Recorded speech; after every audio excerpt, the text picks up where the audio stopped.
नमस्कार मित्रों, जैसा कि आप सभी जानते हैं, हम एमपीपीएससी का असिस्टेंट प्रोफेसर का पाठ्यक्रम पढ़ रहे हैं।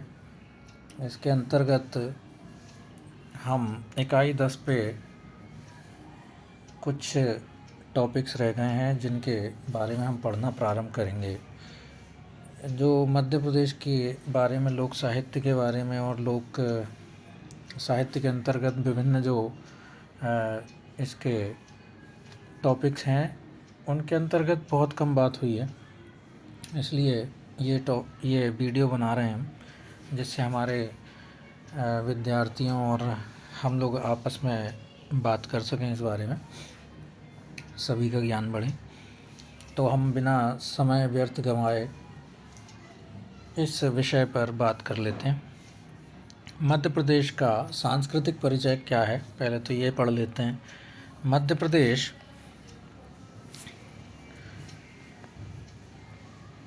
भारत की हृदय स्थली होने के साथ साथ कला स्थली भी है।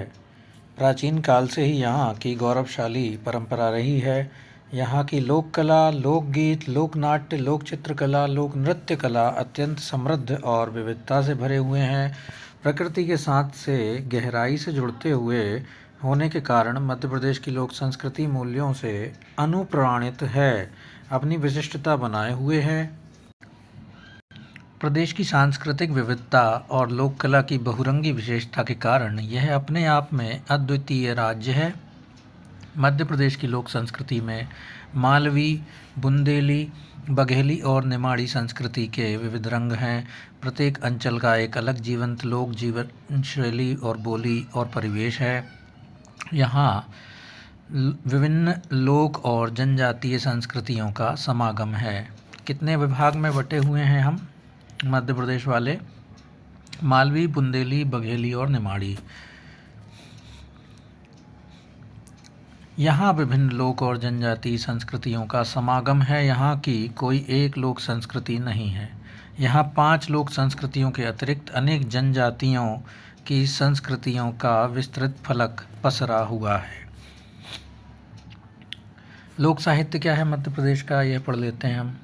साहित्य मानव संस्कृति का एक अभिन्न अंग है। संस्कृत के आचार्यों ने साहित्य की व्युत्पत्ति हित या कल्याण के अर्थ में प्रतिपादित की है, जिसमें साहित्य का पर्याय काव्यशास्त्र माना गया है। कहा भी गया है कि हितेन सह सहितम तस्य भावः साहित्य। हितेन सह सहितम तस्य भावः साहित्य।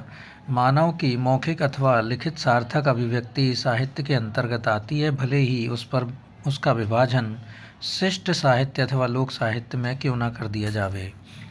लोक साहित्य मौखिक परंपरा का साहित्य एवं राष्ट्र के हर जनपद की लोक भाषा में लोक प्रचलित लोक का साहित्य है। यह महत्वपूर्ण पंक्ति है।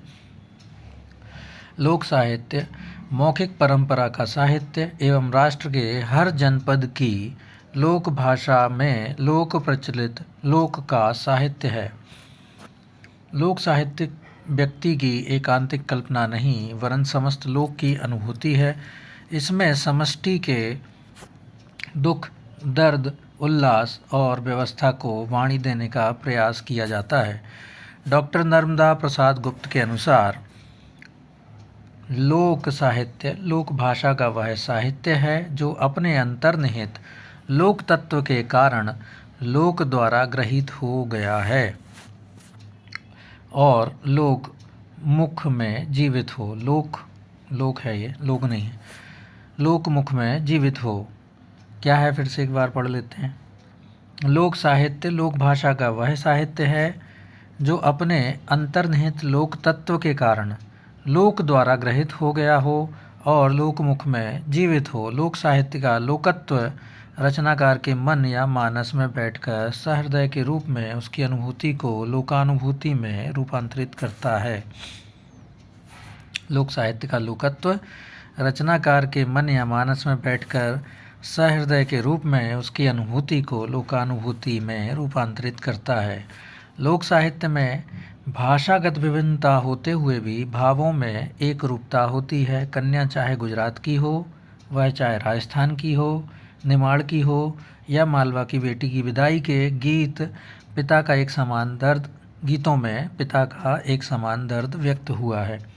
इनके गीतों में पिता के रोने से गंगा में बाढ़ आ जाती है, माँ के रोने से धरती पर अंधेरा छा जाता है, भाई के रोने से उसकी धोती पाँव तक भीग जाती है, लेकिन भौजाई की आंखों में आंसू तक नहीं आते। उदाहरण के लिए बुंदेली बेटी की गीत विदाई का गीत है, माई के रोए नदिया बहत है, बाबुल के रोए गंगा गंगा ताल मोरे लाल, बीरन के रोए छतिया फटत है, भौजी के जीरा कठोर मोरे लाल।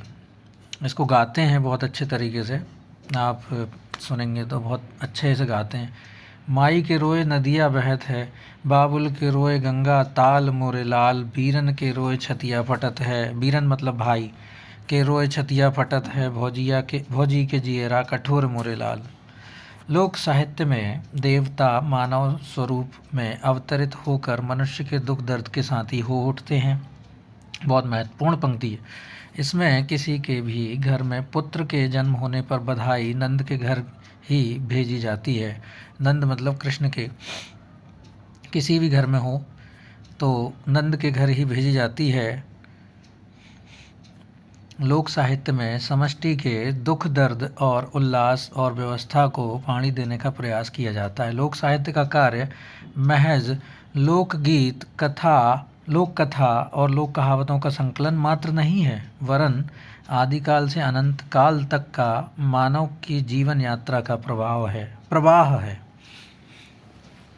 इसको केवल लोकगीत और लोक कथा नहीं कहा जा सकता। ये सब पुरातन काल से चली आ रही जो व्यवस्थाएं हैं, जो वाचिक परंपरा है, जो मौखिक रूप से हमारा साहित्य जीवित रखा गया है, उसकी पूरी यात्रा है यह बताया जा रहा है।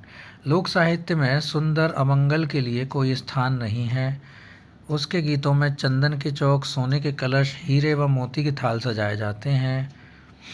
रेशम की डोर से बंधे सोने के घड़ों में पानी भरा जाता है। उनके गीतों में रंगीन कल्पनाएं होती हैं, सुंदर सपने सजाए जाते हैं। उदाहरण के लिए घर में आई खुशियों में चाहे शादी विवाह हो, चाहे बच्चे का जन्म, इस प्रकार के गीत गाए जाते हैं।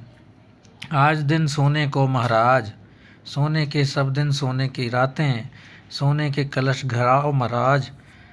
लोक साहित्य की संपदा को निम्न प्रकार से वर्गीकृत किया जा सकता है।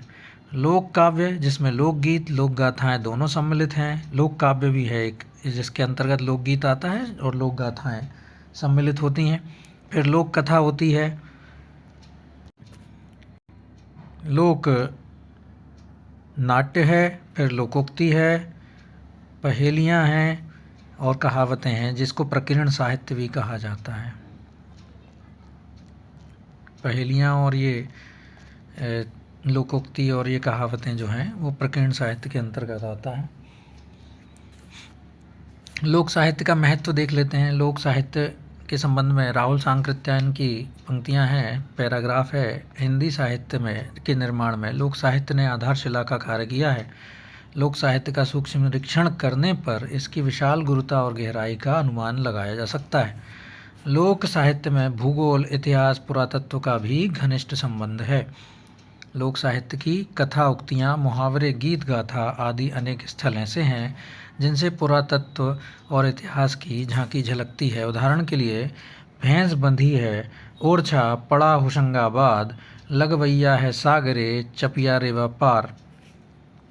पड़ा मतलब भैंस का जो बच्चा होता है वो उसे पड़ा कहा जाता है। हमारे यहाँ ओरछा एक जगह है छतरपुर और बुंदेलखंड का, और ये होशंगाबाद जो है हमारे मध्य में पड़ता है, नर्मदा जी का बहुत अच्छा स्थान है। सागरे मतलब सागर, रेवा पार मतलब नदी के पार, नर्मदा नदी के पार। उपरोक्त पंक्तियों में लोक साहित्य में के बुझव्वल ने बुंदेलखंड की भौगोलिक सीमा रेखा खींचकर संक्षेप में समझा दिया है।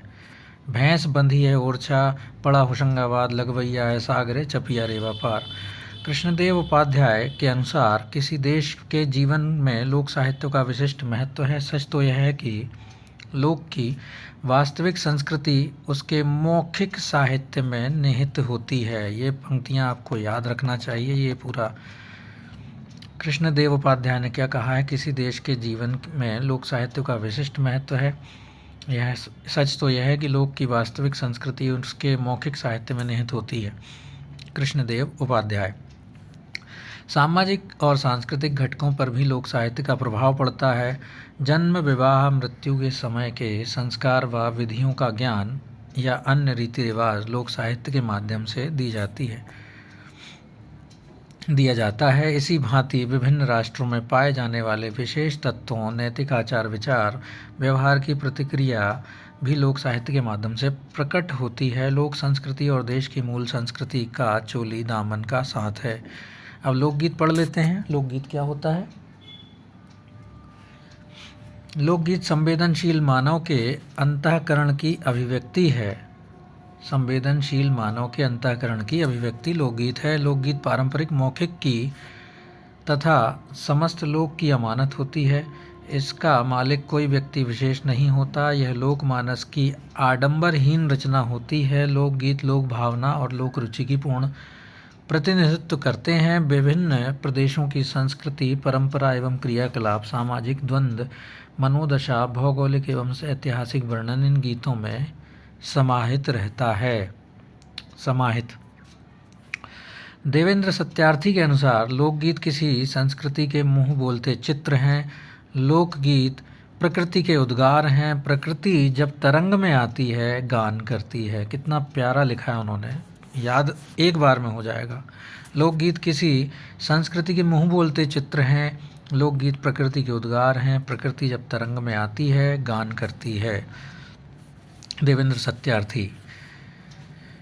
वृंदावन लाल वर्मा कहते हैं, साधारण जनमानस प्रकृति की हरियाली, लताओं, कलियों, फूलों, पतझड़, श्रृंगार और करुणा के अधिक निकट रहा। पक्षी अपने भीतर की किसी गुदगुदी या पुकार सुनकर जिस प्रकार से चहकने लगते हैं, लगभग उसी प्रकार जनमानस के भीतर से लोकगीत उभरते झरते हैं। जिस प्रकार अब प्रकृति चित्रण के हिसाब से बताया उन्होंने, वृंदावन लाल वर्मा ने, कि जैसे कोई खुशी का मौका हो तो पक्षी चहकने लगते हैं, उसी प्रकार जब हमारे भारतीय समाज में होते हैं लोग, खुशी के माहौल में झूमते उठते हैं तो उनके अंदर से लोकगीत निकलते हैं, वो गाने लग जाते हैं। ऐसे ही कुछ बसंत निर्गुण के अनुसार ये बसंत निर्गुण ने क्या कहा है? लोकगीत लोककंठ की धरोहर हैं।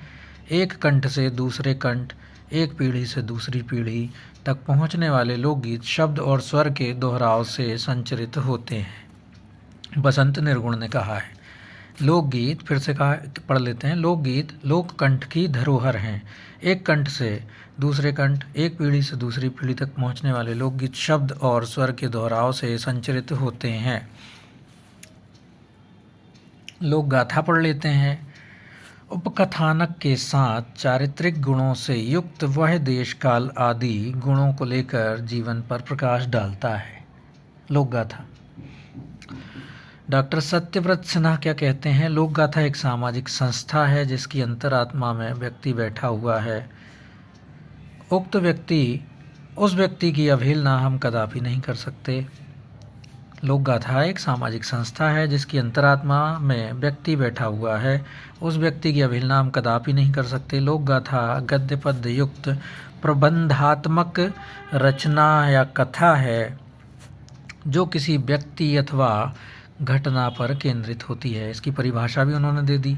लोक गाथा गद्य पद्य युक्त प्रबंधात्मक कथा है जो किसी व्यक्ति अथवा घटना पर केंद्रित होती है। लोकगीत छोटे होते हैं और उनमें घटना या चरित्र सीमित रहता है, जबकि लोकगीत जीवन की किसी एक घटना पर आधारित होता है। लोक गाथा गद्य पद्य युक्त प्रबंधात्मक कथा है जो किसी व्यक्ति अथवा घटना पर केंद्रित होती है। लोकगीत छोटे होते हैं, उनमें, ये बार बार लिख दिया है उन्होंने, दोबारा लिख दिया है, उनमें घटना या चरित्र सीमित रहता है, जबकि लोक गाथा का क्षेत्र बड़ा रहता है।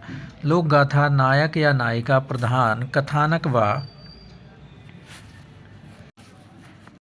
उपकथानक के साथ चारित्रिक गुणों से युक्त वह देश काल आदि गुणों को लेकर जीवन पर प्रकाश डालता है।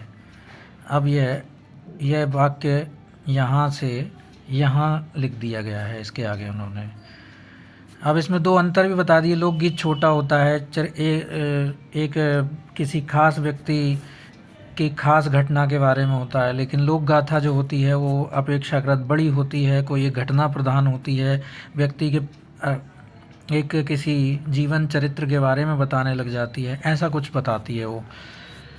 अब लोक कथा पढ़ लेते हैं। लोक कथा वह है जो लोक द्वारा लोक के लिए लोक से कही जाती है। यह पंक्ति याद रखना है, बहुत महत्वपूर्ण है, आ सकती है परिभाषा। लोक कथा क्या है? लोक कथा वह है जो लोक द्वारा लोक के लिए लोक से कही जाती है। लोक कथा लोक मुख में रहती है और इसके लिए वक्ता और श्रोता दोनों अनिवार्य होते हैं। वक्ता एक होता है और श्रोता कई हो सकते हैं। गांव की अथाई में नीम या बरगद के नीचे रात की ब्यारी अर्थात खाने के बाद, ब्यारी बोलते हैं, लोक शब्द है एक, ये गांव का शब्द है, और उसको खाने के बाद लोक कथा कहने सुनने का चलन होता है। जैसे पुराने समय में एक समय पे पेड़ के नीचे बैठ जाते थे लोग, किस्से कहानियाँ सुनाने लगते थे, एक दूसरे को सुनाते थे कि ऐसा होता था वैसा होता था।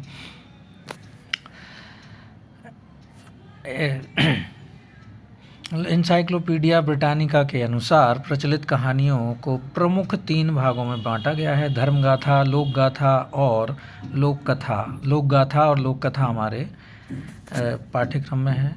धर्मगाथा को हम मिथ कहते हैं, जो पुराने कहान जो हमारे जो मानस हैं और गीता हैं, जो साधारण भाषा में कही गई बहुत सारी धर्मगाथाएं हैं, उनके अंतर्गत ये आती हैं। लोक गाथा और लोक कथा। लोक कथाओं का लोक अत्यंत व्यापक होता है। लोक की संस्कृति, लोक की समृद्धि, सांस्कृतिक परंपरा लोक कथाओं द्वारा रूपायित होती है। लोक कथाएं हमारी संस्कृति के संवाहक होती हैं। लोक कथाएं हमारी संस्कृति की संवाहक होती हैं। अब लोक कथा जो थी लोकगीत से बड़ी थी। अब लोक गाथा जो थी लोकगीत से बड़ी थी, और लोक गाथा से भी बड़ी चीज़ है जो वो लोक कथा है। समूचा लोक कथाओं की विषय वस्तु बनता है। लोक जीवन की अनास्था गलत लिखा है, आस्था अनास्था, राग द्वेष, त्याग भोग, कौतूहल, जिज्ञासा, संघर्ष, सुख दुख, तमाम मनोवृत्तियाँ लोक कथाओं में एकाकार होती हैं। लोक कथाओं का मूल उद्देश्य मनोरंजन रहा है, लेकिन ये कथाएं मनोरंजन के साथ साथ संचित ज्ञान की गंगा भी हैं। लोकमानस हर नए ज्ञान को सरल कथा या कहानी के माध्यम से ही लिखने का आकांक्षी रहता है। लोक कथा में अभिप्राय बीच में होता है। लोक कथा का अंत सुखद होता है। ये विशेषताएं हैं, ये याद करना है हमें। लोक कथा में अभिप्राय बीच में होता है। लोक कथा का अंत सुखद होता है। लोक कथा के अंत में कहने वाला जैसे उनके दिन फिरे, वैसे ही भगवान सबके दिन फिरे कहता है, जिसमें मंगल भावना की आकांक्षा होती है। बहुत महत्वपूर्ण पंक्ति हैं। कथाओं में धार्मिक, सामाजिक, नैतिक, ऐतिहासिक, आर्थिक चित्रण देखने को मिलते हैं। बच्चों से लेकर बड़े बूढ़ों तक के लिए कथाओं की अपनी अपनी शैली होती है। लोक कथाओं में प्रकृति, जड़, चेतन और मनुष्य का संबंध बहुत गहरा होता है। इनमें मिथक और मिथ कथाओं का प्रयोग तो हो सकता है, लेकिन मिथ कथाओं में लोक कथाओं के तत्वों का इस्तेमाल नहीं होता। लोक कथाओं में पशु पक्षी मनुष्य का रूप धारण कर लेते हैं। परियां स्वर्गलोक से उतरकर जमीन पर आ सकती हैं और मनुष्य की सहायता कर सकती हैं। पेड़ पौधे बात कर सकते हैं। दृश्य शक्तियां थोड़े से अनुष्ठान से मनुष्य के सहायक हो सकते हैं। मानवीय रिश्तों पर आधारित कई लोक कथाएं लोक समाज में प्रचलित होती हैं, जो हमारी वाचिक परंपरा की अमूल्य धरोहर हैं। दादी नानी की वाणी में सुनी लोक कथाओं का आस्वाद भी भिन्न होता है। जो पुराने समय में हम किस्से सुनते थे दादी नानी के मुख से, वे लोक कथाएं ही थीं, जिसमें बहुत अजूबे अजूबे किस्से सुनाए जाते थे। पेड़ पौधे बोलने लगते थे, जानवर बोलने लगते थे, हमारे परियां उतर के आ जाती थी। ये सारी किस्सें होती थी उसमें। वो लोक कथाएं ही हैं जिन्हें हम सामान्य भाषा शैली में किस्से बोलते थे। लोकोक्ति क्या है? लोकोक्ति लोक अनुभव का साहित्य है। मानव मस्तिष्क इतिहास, परंपरा और संस्कृति से निरंतर कुछ ना कुछ ग्रहण करता रहता है और वह उसे अपने अनुभव में संचित करता रहता है। अपने दिन प्रतिदिन के जीवन में वह अपने पूर्व ज्ञान के अनुभवों को कम से कम शब्दों और सार्थक शैली के अनुकूल आने पर प्रकट करता है। सही, सरल, सुबोध जीवन उपयोगी उक्तियाँ लोकोक्ति साहित्य कहलाती हैं। सही, सरल, सुबोध जीवन उपयोगी उक्तियाँ लोकोक्ति साहित्य कहलाती हैं। छोटे से छोटे शब्दों में या आधी लाइन में, आधी पंक्ति में बोल दिया जाता है उनके द्वारा, वह लोकोक्तियाँ कहलाती हैं। लोकोक्ति साहित्य की परंपरा अत्यंत प्राचीन होती है। लोक साहित्य की समस्त विधाएं लोकोक्ति से ही समृद्ध हुई हैं। लोकगीत, लोक कथा, लोक गाथाओं में लोकोक्तियों की समृद्ध परंपरा मौजूद है।